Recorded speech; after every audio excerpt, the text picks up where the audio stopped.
psychology. So we are taught from a very young age to people please. We're taught that we must be polite and respectful, and we are taught the social niceties and norms by adults usually, and from other various sources. Unfortunately, it can become overloaded in the way that we learn about people pleasing, to the point where it becomes quite toxic. We are taught to, like, I mean, it's a Frozen reference, right? Like, shove it all down inside, conceal, don't feel. It's very Frozen, actually.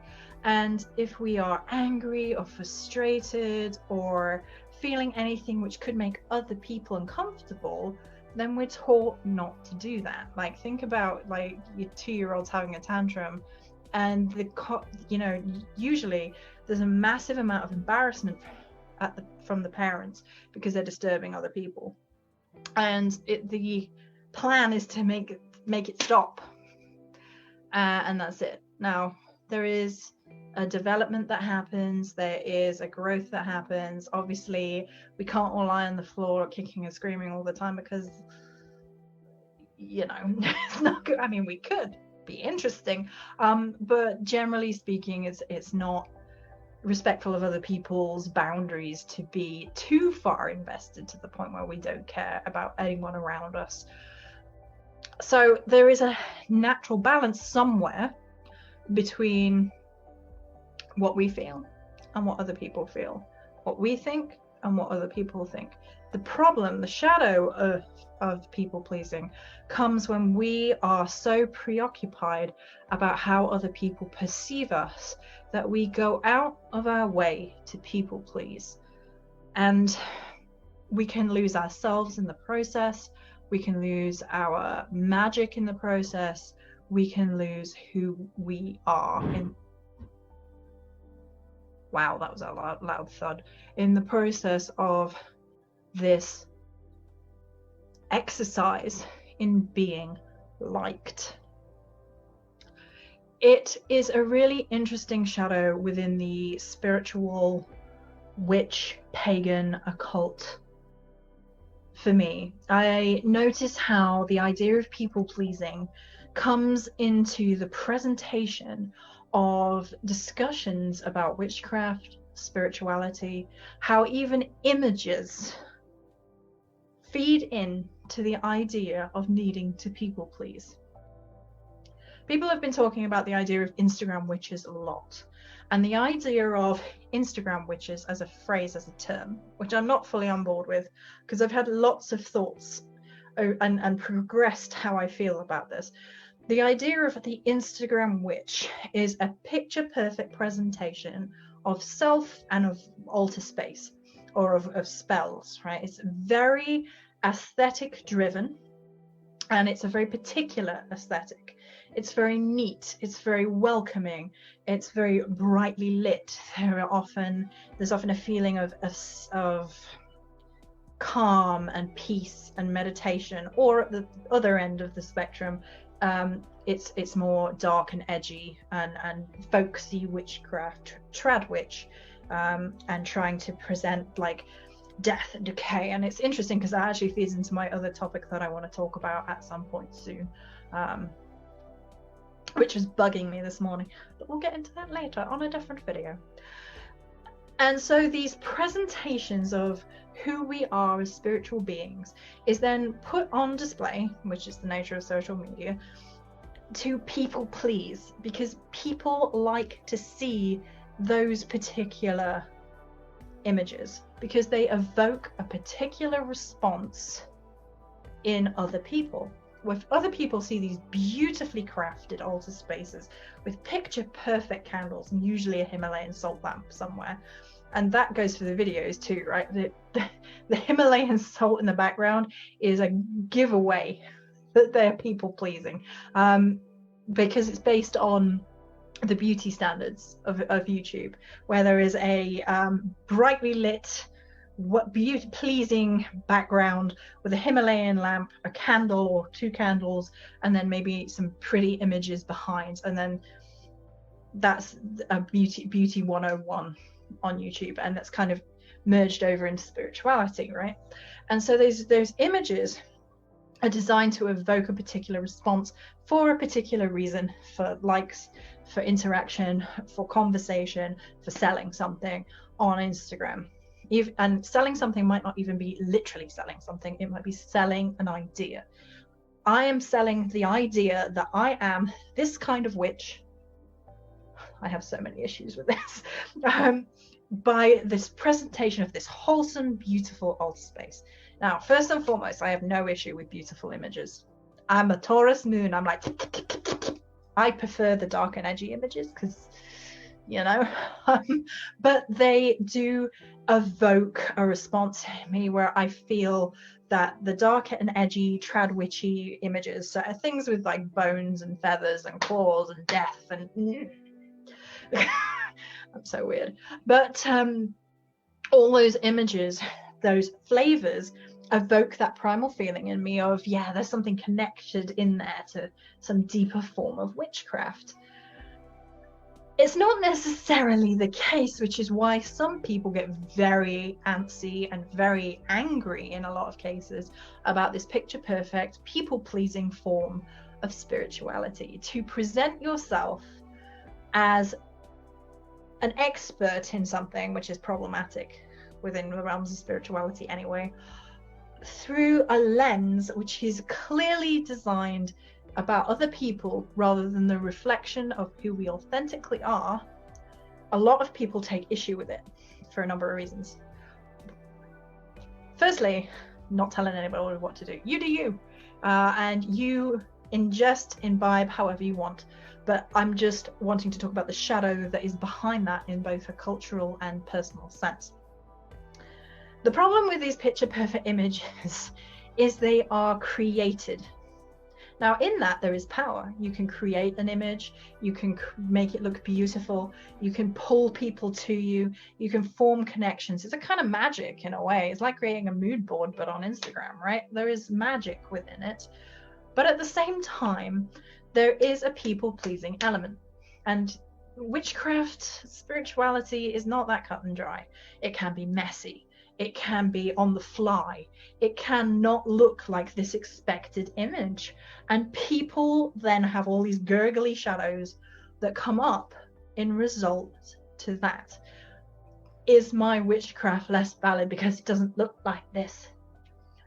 And then there is the flip response to that, where people get very angry and they're like, this is a farce. This is a mask. This is presented for the consumer rather than as an accurate portrayal of witchcraft. Now, that's problematic because there is no one way of practicing witchcraft.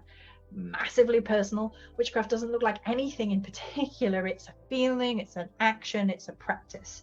So it's very cut and tailored to the individual, which I think is where a lot of the arguments come from, because people get into the idea that their witchcraft is the witchcraft, and then all the problems follow from that point forward. But I do understand the shadows that emerge around this concept of people pleasing, that there is an expectation now for images to look a certain way, and it takes an extraordinary amount of effort, which is not being put into witchcraft in its traditional sense, to make that image. Now, you can draw magic into that, you can use it as witchcraft, you can get witch savvy with those things. How many people are doing that, I can't tell you, I have no idea. But the way that I use images personally, as somebody who has to create beautiful images to sell items which are beautiful and deserve beautiful images, is that there should be a soul, a feeling, an energy, and a story in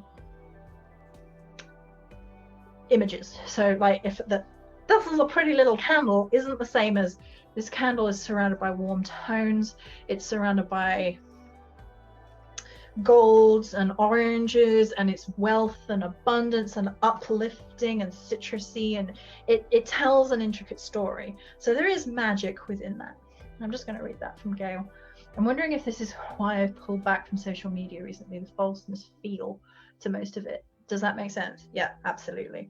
There is a current trend to, it's kind of like a backlash thing on the picture perfect images that you can find on spirituality, to the point where upcoming trends both on Instagram and YouTube have pointed towards less filtered, less structured, more on the fly, more behind the scenes, shorter, unfortunately, because how can you get shorter than some of the videos already? Snippets of what feels real to people, what feels authentic.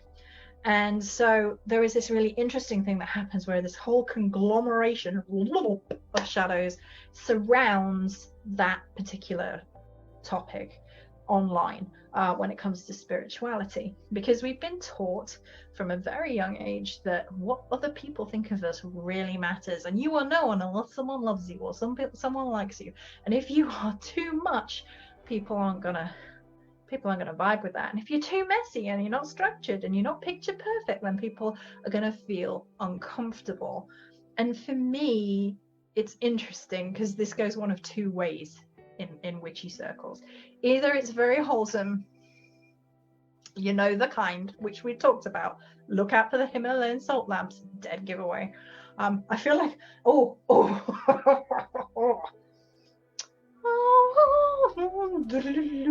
I amuse myself. There's a Himalayan salt candle holder right here.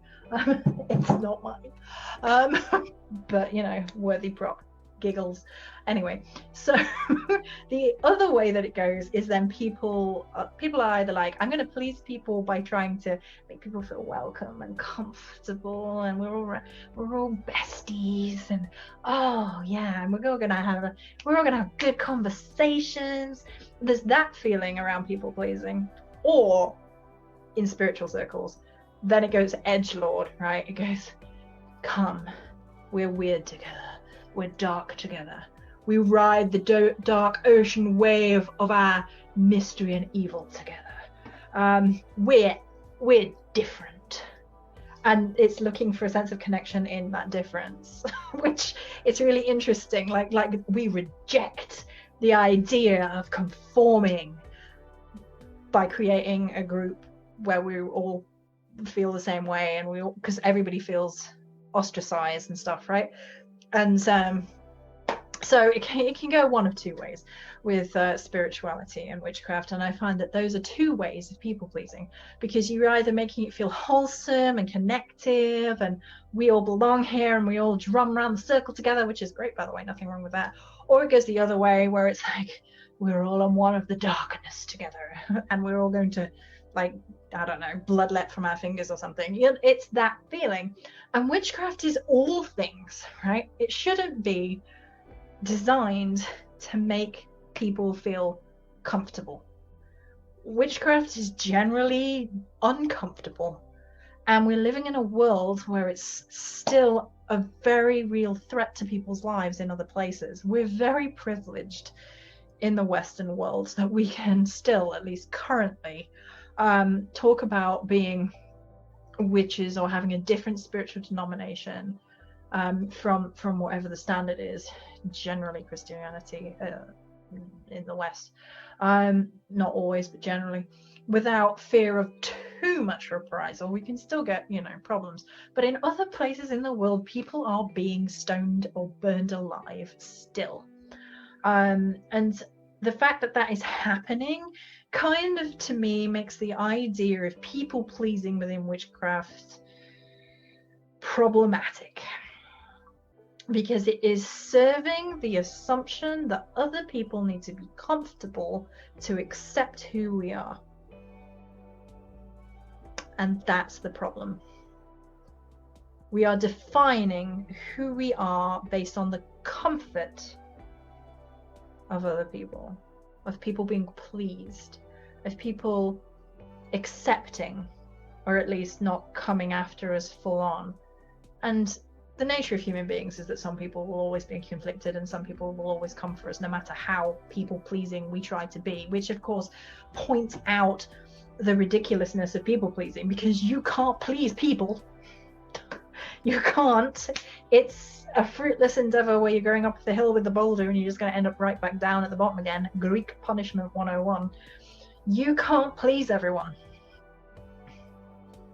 It's never going to happen. It's never going to be a situation which is achievable. And if you're constantly draining out all of your life force and your energy into this idea that you can, you're going to feel adrift. You're going to feel empty, and you're going to feel unseen and not fulfilled. Because people pleasing is a really draining exercise in futility. Because firstly, you're not showing people who you truly are. You're not even giving people the opportunity to know you. And then it's placing the power in other people's hands by saying, you know, I'm going to make myself so likable, so inoffensive. I'm going to saw off my round edges so much that people will like me. And it's a super freaking easy trap. We all do it, including me. I'm not even saying I'm beyond it. I'm not.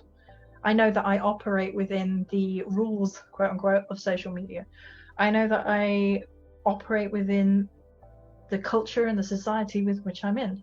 And of course, I want people to like me. But as long as I have lived, I've been human Marmite, and some people like me and some people hate me, and I'm not sure how much of it is to do with me. Sometimes it's my fault, undoubtedly. But sometimes complete strangers hate me for no other reason than they dislike my voice. That's really, truly happened to me. Where it still amuses me. Her accent is fake. She's lying about her accent. And I was like, 2,000 videos later, that's some commitment. Jeez.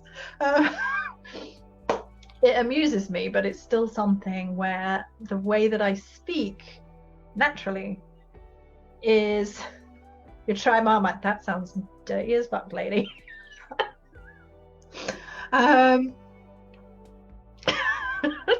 Yes. Everybody should try it once. I'm not particularly keen on Marmite, to be honest.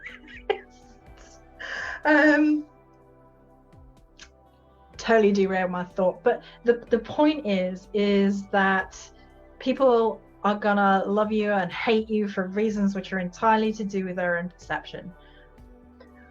A big theme for me, and I talked about this on Patreon a little bit already, is there is a gulf between what we expect and what other people expect. There is like expectations, being the mother of all fuck-ups, and a gulf of disconnection, miscommunication, and disappointment between these two things, right?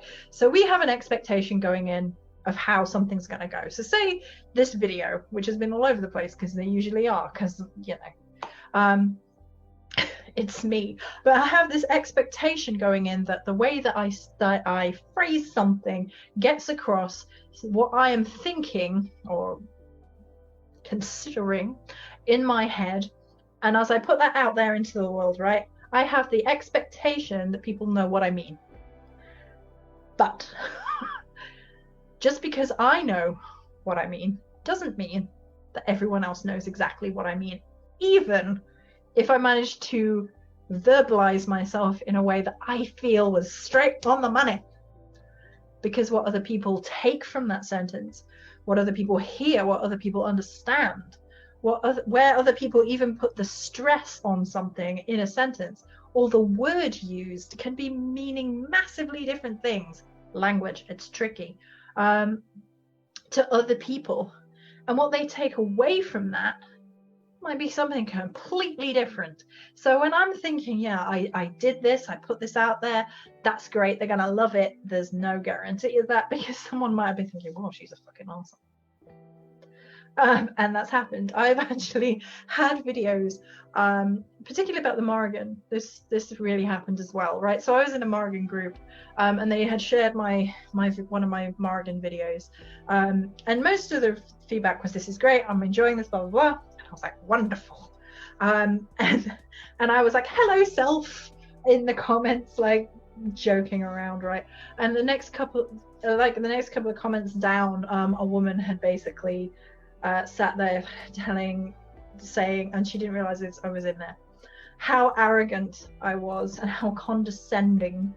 I get that quite a bit because of how I speak. I don't try and be condescending to people. Like you really got to make me angry for me to really condescend to you. But not in videos, you know, general videos where we're talking. Anyway, she got very upset about how condescending I was in this video and blah blah blah. And so I literally said underneath, well, I'm sorry that that's how you felt the video went. That was not the original intention of the video. And I was you know, calm about she went dead silent. She wasn't expected to be called out, so it was interesting. Charlie says, this is why I explain 4 different ways, then I get yelled at for over explaining. I want to make sure there's little room for the listener to misunderstand my intent. I think that sounds exhausting. I understand what you mean, but there's still, you know, there's still room for people to make their own assumptions. That's just the nature of the beast. It's people. And I think one of the most important things about people pleasing and the shadow of people pleasing is realizing that whilst you are responsible for your mouth, your words, your intention, and what you put out there, you are not responsible for the reactions of every single person that watches that video. You are not responsible for how other people assume, decide, or get offended.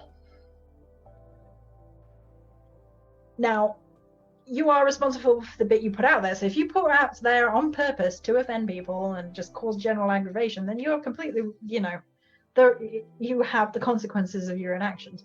But at the same time, if you said, I like lemons, and they were like, so you hate oranges, that's not your responsibility. And that's a really American thing, I have to say. I've noticed that much more in Americans than anywhere else in the world. English people can do it too, but there is really this either or mentality thing that happens in America a lot. Love you guys, but it's a thing I've noticed for some reason. It's just the way maybe the culture again influences and affects the way that you interact with other people. So we cannot allow the shadow of people pleasing to make us feel responsible at all times for how everybody responds and reacts to us. There is a balancing act to be had though. You are not without consequences, because I'm not believing in an arrogant perspective where it's like, F everybody, I don't care, mur, mur, mur. And usually the people who are like that, they do care, because otherwise they wouldn't get that aggressive about it, right? They wouldn't be like, F everyone, I don't care what everyone thinks, mur, mur, mur. Again, that becomes like a mask of self. That's again people pleasing. If you are that aggressive, that cocky and arrogant about not caring about what other people think, you're putting a facade on, you're putting an act on, so people will approve of your rebellious nature. People pleasing, it's an insidious little shadow. And there is that idea that once you really don't care what people think, you are free. I don't agree. I don't think it's possible to be completely free of caring what other people think.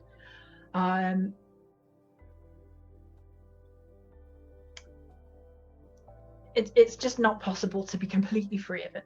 I think you should put value on people at different degrees, right? Like, so inner circle, close, you're up here, you're in the inner circle, I care what you think.